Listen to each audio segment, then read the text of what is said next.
Hello everyone, welcome to another installment of the Probe interview. Caucus is the discussion forum of Hindu College, a premier institution of India. We are a 16-year-old student-led and non-partisan think tank that opines on a plethora of issues in politics, culture, economy, philosophy and much more. The Probe is a student-run monthly magazine started in December 2020 by the students of Caucus to cultivate a reading and writing culture within the student community. Today we have with us Dr. Stanly Johny. Dr. Johny needs no introduction as he is a name familiar to anyone with even a basic interest in international relations and world affairs. He is the international affairs editor at The Hindu. In this capacity, he runs the international news pages of the newspaper and writes opinions and editorials on geopolitics, Middle East, and India's foreign policy. He has authored multiple books. In 2018, his book, The ISIS Caliphate, From Syria to the Doorsteps of India, was released.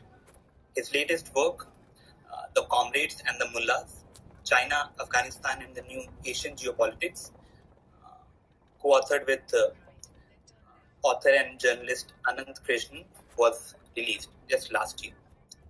An excellent work on the power vacuum left in Afghanistan post the US withdrawal. It delves into the emerging trends in the landlocked country and the rising influence of Beijing in the region and its dealing with the Talibani dispensation.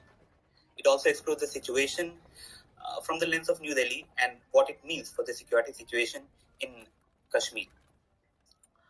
Today's discussion is on the crisis of Palestine, past, present, and future. With continued violence and destruction, it has been the center of attention for the world for about 2 months. Dr. Johny is perhaps the best voice in India to understand this issue. So thanks a lot, sir, for joining us today, and we are privileged to host you. Thank you, Siddhant. Thanks for having me. Okay, so moving to our first question. There is a 4-day-long pause in the war in Gaza at the moment with calls for a ceasefire.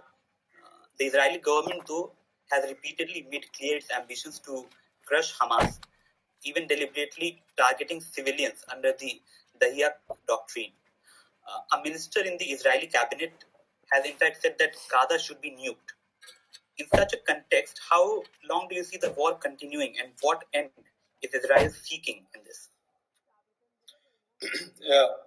So if you look at the fine print of the truce deal reached between the Israelis and the Hamas, so they have kept a door opening for extending the truce, because as of now it's a 4-day truce, and Hamas would be released some 50 hostages, women and children, and the Israelis would release some 150 Palestinian prisoners, and for 4 days there would be a total halt of fighting, aerial bombardment. Even there would be a limited pause to aerial surveillance of Gaza.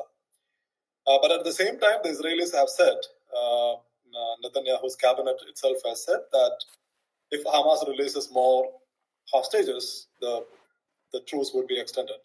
That I think they have kept a door open for further negotiations.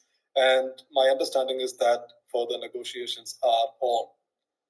So here, I think what we have to understand is that, as you pointed out, when the Israelis started attacking Gaza after the October 7 attack by Hamas, in which some 1,200 Israelis were killed, mostly civilians. And in Israel's retaliation, we know that, more than 14,000 people were killed in 6-7 weeks. And more than 5,000 of them are children. But the issue, but the challenge before Israel was that Israel, before launching the attack, Israel has set a target of crushing Hamas. So if you look at Israel's military operation, what Israel wanted to achieve by attacking Gaza. So maybe it wanted to topple Hamas government in Gaza. It wanted to free hostages because some 247 hostages were taken by Hamas. And as Netanyahu himself said, it wanted to crush Hamas or dismantle Hamas. So Israel carried out continuous bombing and shelling and ground operation in Gaza over the last 6 to 7 weeks. So did they meet any of their objectives? Yeah, it's true that they killed a lot of Palestinians. They displaced some 1.7 million Palestinians, which is, more than half of the total population of Gaza.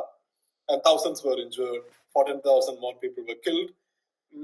A vast majority of them are women and children, but this would also include Hamas fighters. And Israel has also taken over parts of northern Gaza. But you look at Israel's declared objectives. Did they crush Hamas? Did they take out any of Hamas's top leadership?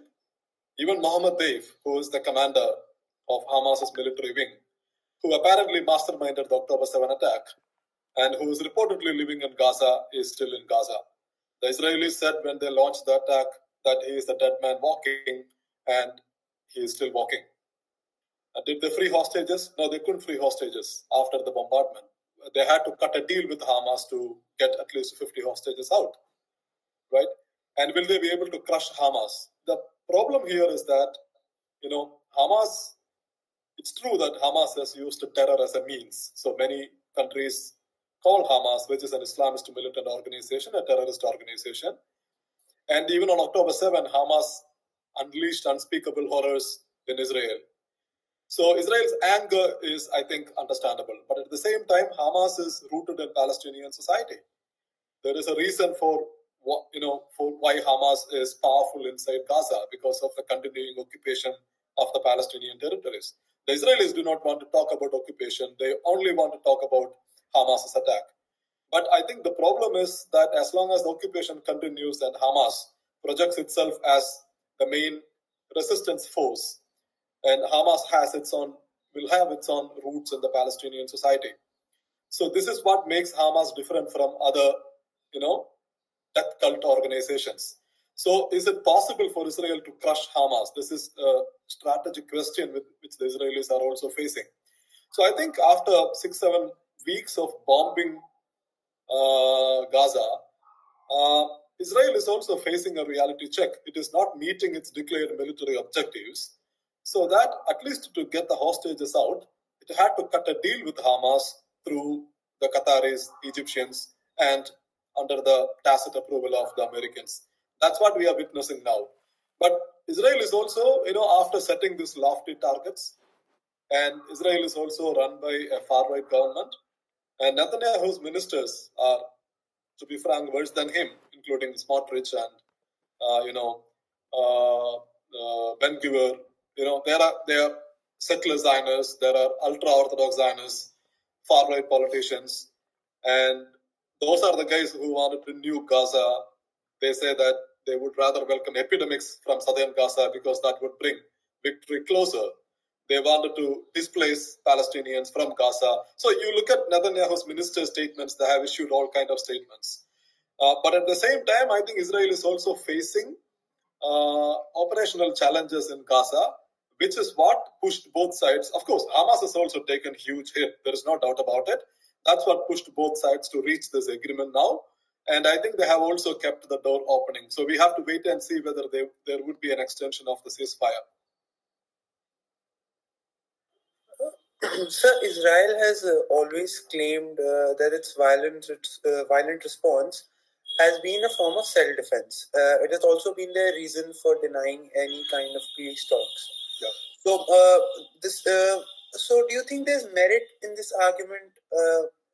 And also, furthermore, Mr. Krishna Kumar, in his article in the Hindu 2-3 days ago, had talked about the impact of violence on the minds of children. So, what do you think would this attack? What would be the impact of this attack on the radicalization of youth in Palestine? Yeah. So Israel's right to self-defense, I think everybody has the right to self-defense. All nations have. So Israel also has the right to defend itself. I'm not contesting that. But the question is, the kind of attack which Israel is carrying out on Gaza, is this self-defense? Because if you put this in perspective, Israel has killed 14,000 people in 6 weeks, which is, I think, this is not how a responsible country behaves. This is not how a country that respects international humanitarian laws behaves. I mean, Israel is, Israel can do this and still get away with it because it has the unconditional support of the United States. Nobody would impose sanctions on Israel. There won't be any UN Security Council resolution, asking Israel to stop fighting because the United States would veto that. Even a resolution that called for a humanitarian pause, which was put together by Brazil, was vetoed by the United States. I think the larger question is this self-defense? I think that can be contested because the huge civilian toll, because roughly 70% of the total people killed in Gaza were women and children. And 5,000 to 6,000 children were killed in 6 weeks. That is 1,000 children a week. I think that is unacceptable for a civilized international order.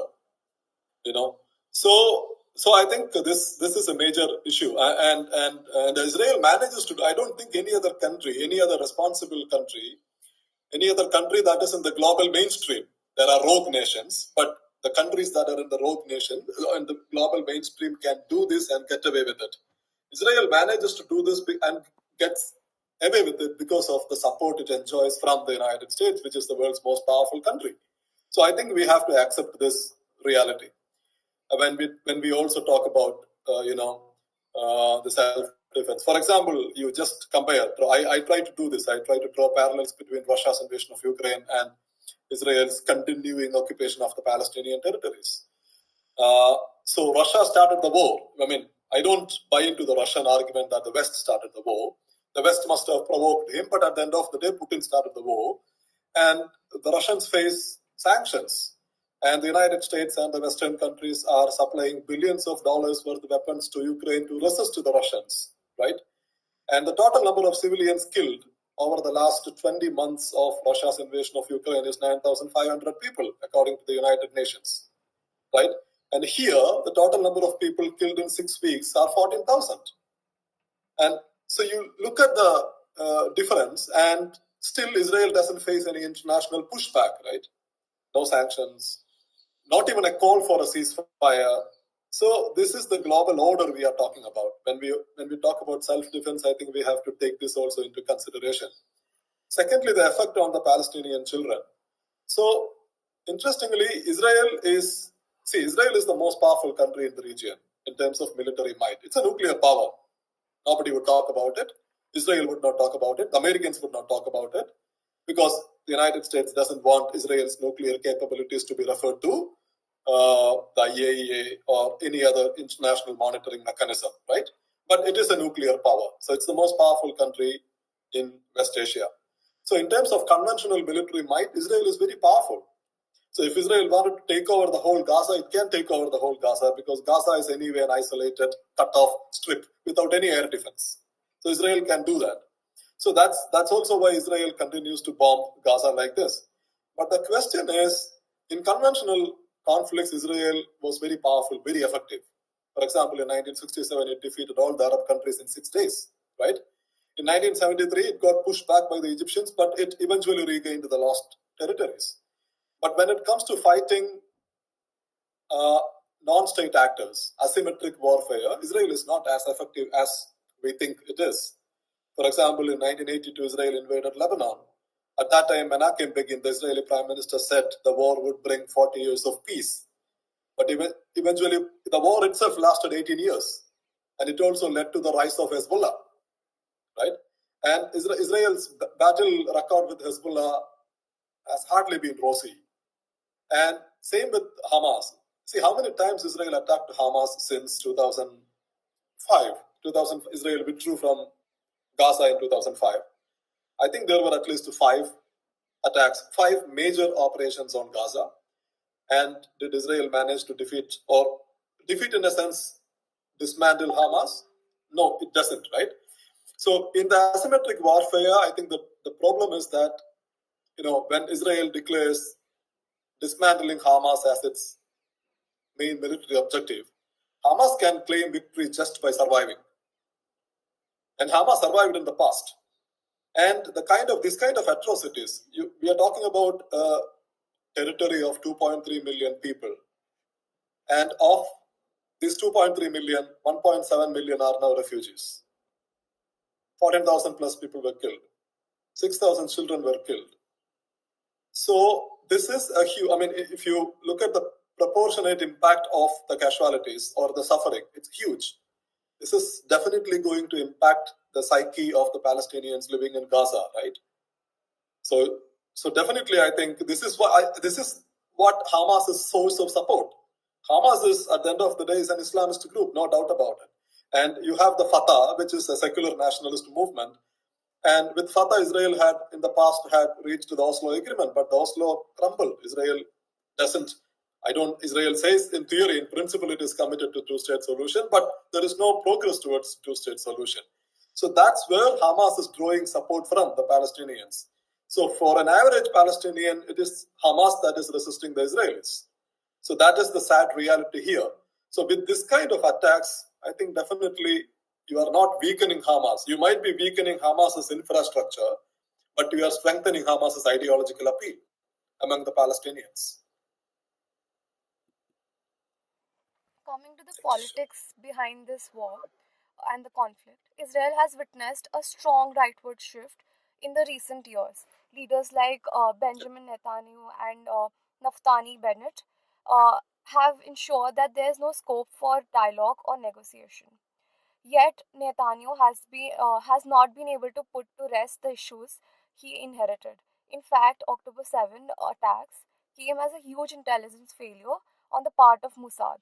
What role then would the attack play in Mr. Netanyahu's legacy and his dealing of the Palestinian issue? Yeah, it's a very important question. We have to see how the October 7 attack is going to impact Prime Minister Netanyahu. But one thing is now clear, right? Netanyahu built a career promising security to the Israelis. Netanyahu said that only Likud can offer security to the Israelis. Others are all compromised because he has this strongman image.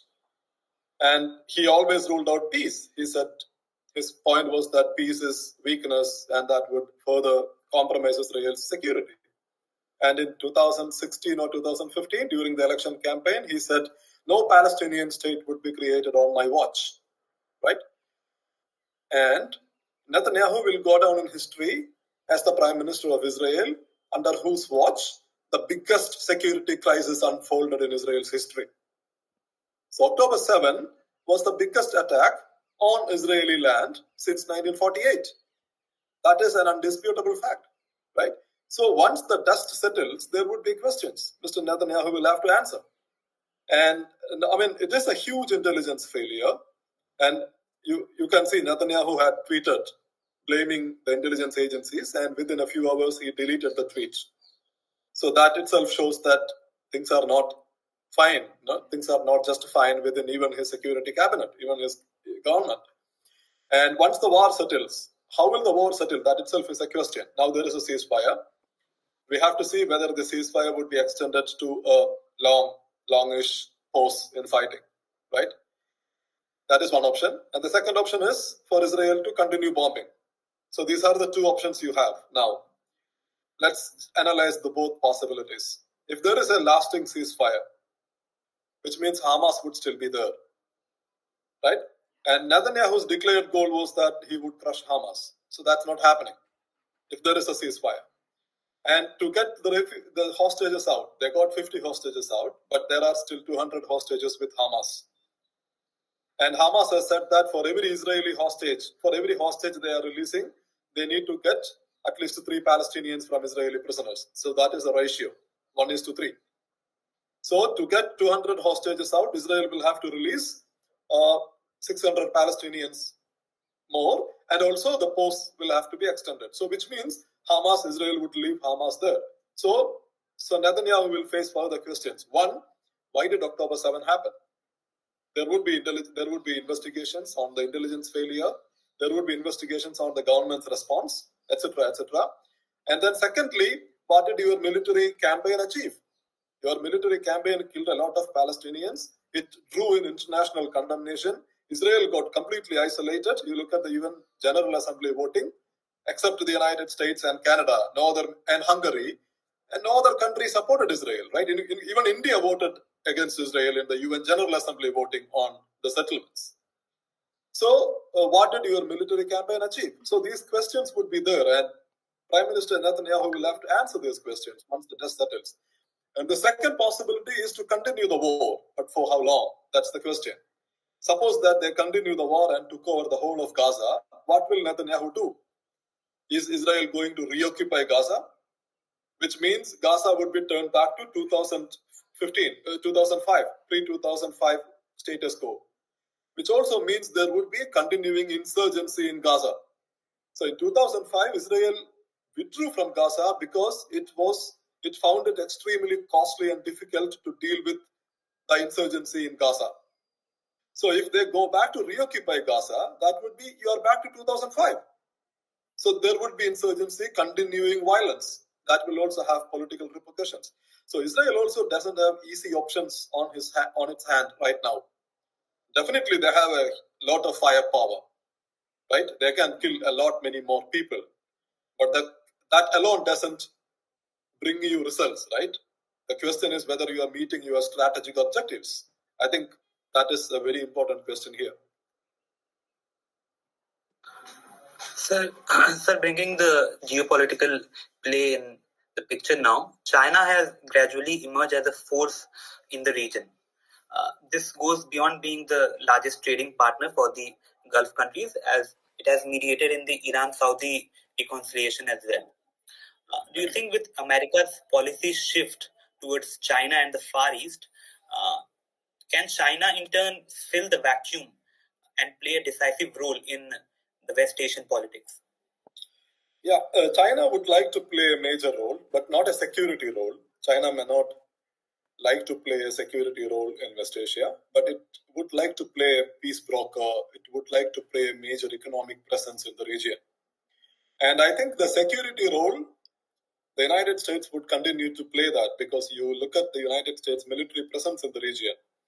So the US is clearly what I usually say deprioritizing the region. Its focus is now elsewhere in Eastern Europe and in Indo-Pacific, where the United States is facing more powerful conventional challenges in Russia and China, right? But at the same time, the United States would not like to exit West Asia, because West Asia is too critical for both the United States and China. So the United States would try to maintain some kind of a presence in the region. And also militarily speaking, US has Israel, the US has Egypt. Both are biggest recipients of American aid. And the US has 10,000 troops in Qatar, thousands of troops in Saudi Arabia, and the UAE. And the US's 7th Fleet is based in Bahrain, in the Gulf, in the Persian Gulf. So the US has huge military presence in the region, which I don't think is changing. But at the same time, the US has deprioritized West Asia. That has left some space open for China to play a bigger role. You can see the reflections of this shift, right? Because China brokered the Iran-Saudi Arabia deal earlier this year. So which was a major development that announced the arrival of China as a peace broker in the region. And also with the current conflict, the Israel's war on Gaza, Arab countries are visibly upset with the way Israel is continuing the operation. Arab countries are also very upset with the Biden administration's approach towards this crisis, because Biden immediately visited Israel and declared unconditional support for Israel. So we are talking about a democratic president who said his foreign policy would be centered around human rights. 14,000 Palestinians were killed in 6 weeks, and the United States has still not called for a ceasefire, right? Still not called for a ceasefire. So this, I think, the Arab countries are also very much upset with the United States' unconditional support for Israel, despite Israel's disproportionate attack on Gaza. But they are effectively helpless. They can't do much. What they did 2 things. I think both are important. One, they convened a conference in Saudi Arabia, which is the Gaza conference, in which the Iranian president also attended. So you have, for the first time, the Iranian president traveling to Saudi Arabia at a time when the Palestine issue is at the center of West Asia's geopolitical cauldron. This hadn't happened in the past. And also, you look at the larger geopolitical changes that are happening in the region. Before the war, before October 7, Saudi Arabia and Israel were in a very advanced stage of normalizing relationship. And the Biden administration was effectively pushing for this. And the Biden administration wanted to clinch the deal before the 2024 elections, because so that Biden can claim that he has got a major diplomatic breakthrough in West Asia. He hasn't got any diplomatic breakthrough so far in his first administration, right? So he can claim that. And my sense is that the Biden administration was so confident that the deal is achievable that at the G20 summit in New Delhi, they unveiled the India, Middle East, Europe Economic Corridor program. Because the economic corridor hinges on the Israel-Arab peace. So President Biden was very confident that Saudi Arabia and Israel are coming together. And so that the economic corridor can be pushed, they brought India in. So, during the G20, we saw a lot of commentaries on the India, Middle East. I myself had written, but I wrote a cautionary piece saying that Arab-Israel peace we have to wait and see about it. So that was the level of confidence. But now, today is what? November 27th? What happened to Saudi-Israel peace plan? It's off the track, right? So this is what Hamas achieved, basically by the October 7 attack. So this Saudi-Israel peace plan is not going to happen, at least as of now. It's off because the Saudis cannot afford to make peace with Israel now, after the war. So what you saw in the in the Saudi summit on Gaza was that the peace process, the peace deal which the Americans were trying to stitch together has gone off the rail, whereas the peace reconciliation which the Chinese put together between Saudi Arabia and Iran are coming closer. So this is, I think, a very important shift in West Asian geopolitics. Secondly, the Arabs themselves formed a committee. So I am very skeptical about the Arab initiative because they always form the committee. They do nothing more than that. But still, interestingly, this committee, the first visit this committee undertook was to China. So China may not be in a position to immediately affect any change, but I think we have to understand that by carrying out a visit, going to China, meeting Wang Yi, the Chinese foreign minister, I think the Arabs are sending a very clear message to the Americans that you are not the only superpower in the region. There are others as well. So we have to see whether this will have any long-term impact on West Asian geopolitics. So clearly, I think the Biden administration has put the United States in a very difficult space in West Asia by offering unconditional support to Israel during this war. Sir, all of us here are we are daily readers of the Hindu. I personally look forward to Fridays particularly because on Friday there's a section called the Notebook that comes. At the very start, when I started reading the newspaper, on 19th May this year only, there was a notebook that you wrote, where you wrote your experience in Ramallah. And it really fascinated me, and because post the war started, I've also been reading you before the war, but there's been very exhaustive reporting from your side on the war. So I really wanted to know your experience while you were in Israel.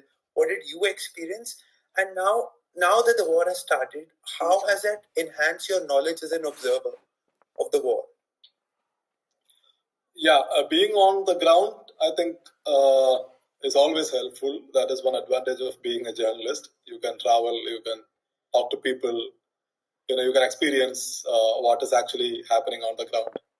So I've been to West Bank a couple of times, and to Israel more than that. Last time I went to Israel was in November last year. So we went to the Gaza border.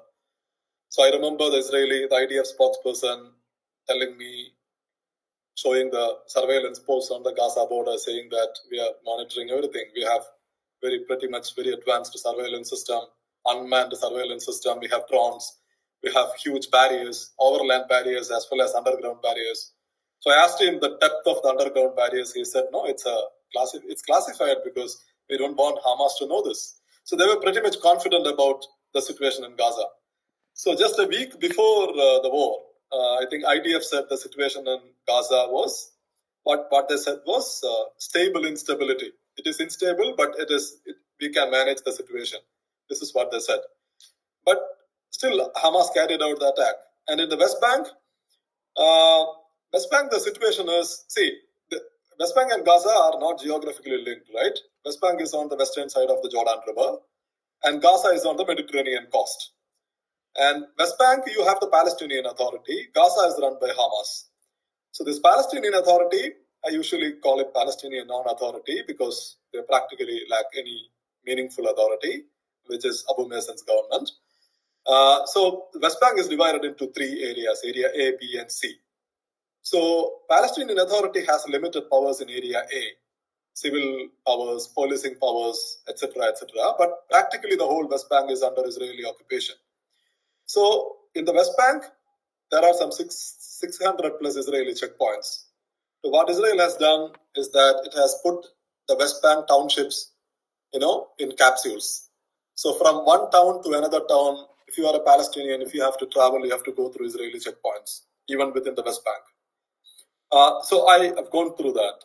From Ramallah, which is the headquarters of the Palestinian Authority, if you have to go to other places like Jericho, Jenin, or Abu Dis, you will have to go through multiple Israeli checkpoints. So Israeli soldiers, very young soldiers holding automated rifles would be there.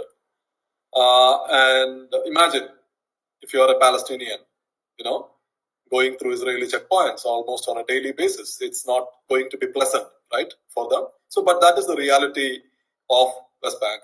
And West Bank also has some 700,000 Jewish settlers. So 400,000 in West Bank proper and 300,000 in East Jerusalem. So they live in the West Bank. So it is Israeli government's policy to promote settlements inside Palestinian territories. And these Palestinian enclaves, these Jewish enclaves are surrounded by big, huge walls. So Palestinians are not allowed to go inside unless they have passes, work permits, or etc. Otherwise, they are not allowed. So, and also even separating Israel proper and the West Bank, Israel has built a huge 12-foot wall along the West Bank border. So forget about crossing the border. Unless you have the work permits or passes, you have to go through the permits. So this is the situation in West Bank. So in my case, what I wrote about it was that I was in Ramallah and my flight was from Tel Aviv. So I have to go to Tel Aviv from Ramallah. And in Ramallah, the Palestinian taxi drivers are there, but they cannot drive you out to Tel Aviv. And the Israeli taxi would not come to Ramallah. So the only option was to get a taxi from Jerusalem, an Arab taxi, because the Jerusalem Arabs have special permits because Jerusalem is being annexed by the Israelis. So a taxi driver has to come from Jerusalem, pick me up from Ramallah, and then take the main highway, which is the Palestinian activists called the Apartheid Highway, because the Palestinians are not allowed to take the highway. Only Israelis or Arabs from Jerusalem can take this highway. This highway goes to Tel Aviv. So while crossing this, we passed through the Kalandia checkpost, which is a huge, intimidating checkpost. So they took away my passport, asked questions, etc., etc. So when you land in Tel Aviv airport, they will issue you a special permit card if you are traveling to the West Bank. The Israelis will give you. So you are supposed to keep that. So I showed him everything. He asked some questions and let me go. But then before reaching Tel Aviv airport, in Israel proper, there was another checkpoint where I was stopped. And the soldiers asked me what I was doing in Ramallah. I told them I came here to cover the Indian Prime Minister's visit, but they don't care. And it is written on my visa, traveling to Palestine, traveling to the West Bank to cover Prime Minister Narendra Modi's visit. It's there on my passport. But they still took away from my passport. They asked me to go inside the screening room, made me open my bag, everything was taken out and screened me, and then asked me to wait in a room next to the screening room, which is a very tiny room with only one screen, closed space. So I had to wait there for roughly 20 minutes. So after that, they came back, the soldier came back and gave me the passport, saying that you can go. I went back to the screening room, my bags were open, everything, the clothes, including the gift I bought for my mom, everything was outside. So I had to repack, close the bag, get inside the cab. So the cab driver told me that they did this, I'm sorry, his English was not very good. He said, I'm sorry, but they did this because of me, because I'm an Arab. I don't know why they did this. I wrote about in the notebook. Thank you, sir. So it was honored to have a conversation with you and especially listen to your personal experiences. Wagner, you're muted. Am I audible now? Am I audible? Yeah. Now you are. Okay. So, sir, it has been wonderful listening to this conversation and listening to the experiences that you had in Gaza and Tel Aviv and that area. Coming to the last question, although there is no straightforward answer to this question, but what do you think should be the consideration for a sustainable and just resolution to the Israel-Palestine conflict? And how might these considerations shape the future of the region? Yeah. See, none of us are going to see a resolution to this conflict. To be frank, to be honest. I'm a cynic. I'm a realist when it comes to this issue. But whatever solution we are talking about, whether it is a one-state solution or a two-state solution, what ideally we should have is a solution that treats both peoples, the Palestinians and Israelis, equally. Right? Israel is a reality. I don't agree with the far-right version of whatever. Israel is a nation state. Israel has the right to exist or has the right to defend itself. But the tragedy is that Palestine has not become a reality yet. Right? Palestine is living under occupation, at least since 1967. I'm saying at least because you can go back in history. But at least since 1967, all the Palestinian territories are being occupied by the Israelis. Presently, the whole of historical Palestine, what used to be historical Palestine during the Ottoman period, is controlled by the Israelis. Right? Effectively, the whole of Palestine is being controlled by the Israelis.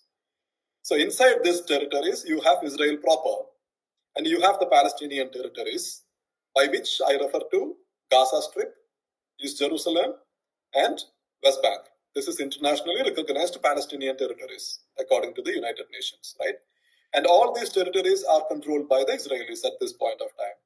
So Israel controls the whole territories, and in which the Palestinian people are living under the occupation. They don't have equal rights. They are not treated as equal citizens. This is the reality now, which not many people would like to talk about, but that is the reality. So the solution is to find a solution to this. You can't go on like this, right? But Israel is not ready to talk about the occupation. Israel is talking about security crisis. It is true that there are security crises, right? But the security crisis is deeply rooted in the larger issue of occupation. So that has to be addressed, but that is not being done. So whatever the solution you are talking about, two-state solution is you create a Palestinian state, you have a Jewish state, and both states should live side by side with equal sovereignty, respect whatever. But Israel is not ready to do that now because there are contentious issues such as the status of capital. The Palestinians want East Jerusalem, and it is recognized as a Palestinian territory by the UN Security Council resolutions, but Israelis are not ready to give it up, right? And the border, the Palestinians want 1967 border. This is what the UN Security Council resolution says, but Israel has already built, as I said, a wall that cuts into the Palestinian territories, and inside the Palestinian territories, there are now 700,000 Jews living. So if you are finalizing the border, you will have to pull back all these people. Which Israel leader is going to do that? Nobody is going to do that. And then third, you have the question of refugees. When the state of Israel was formed, some 700,000 Palestinians were made refugees in 1948. They are still living elsewhere. So according to the international laws, Geneva Convention or whatever, these people have the right to return to their homes. Israel is not ready to respect that, because if these people are allowed to come back, Israel proper's demographic would be changed. So Israel is a country that takes pride in being a Jewish nation. Israel doesn't want 700,000 Palestinian Arabs and their offspring to come back to their homes, and their homes are in proper Israel proper today. So these are contentious issues if we are talking about a two-state solution, right? And the one-state solution is that you build a single state under a secular constitution, under a federal structure, maybe in which the Israelis and the Palestinians can live with equal rights, equal voting rights, like what happened in South Africa after the apartheid, right? So that is, and even for that there would be resistance. The far right in Israel would resist that, and the Islamist militants on the Palestinian side might resist that, right? So I think both whatever solution you are talking about, at the end of the day, what you need is for both people to live with equal rights, under some kind of a mechanism, which I don't think is feasible in the near future, because this is a very complex conflict. But unless this issue is addressed, I don't think there would be peace either, because Israel would like to think that they can treat this as a security issue and go on, but it will have blowbacks like what happened on October 7th.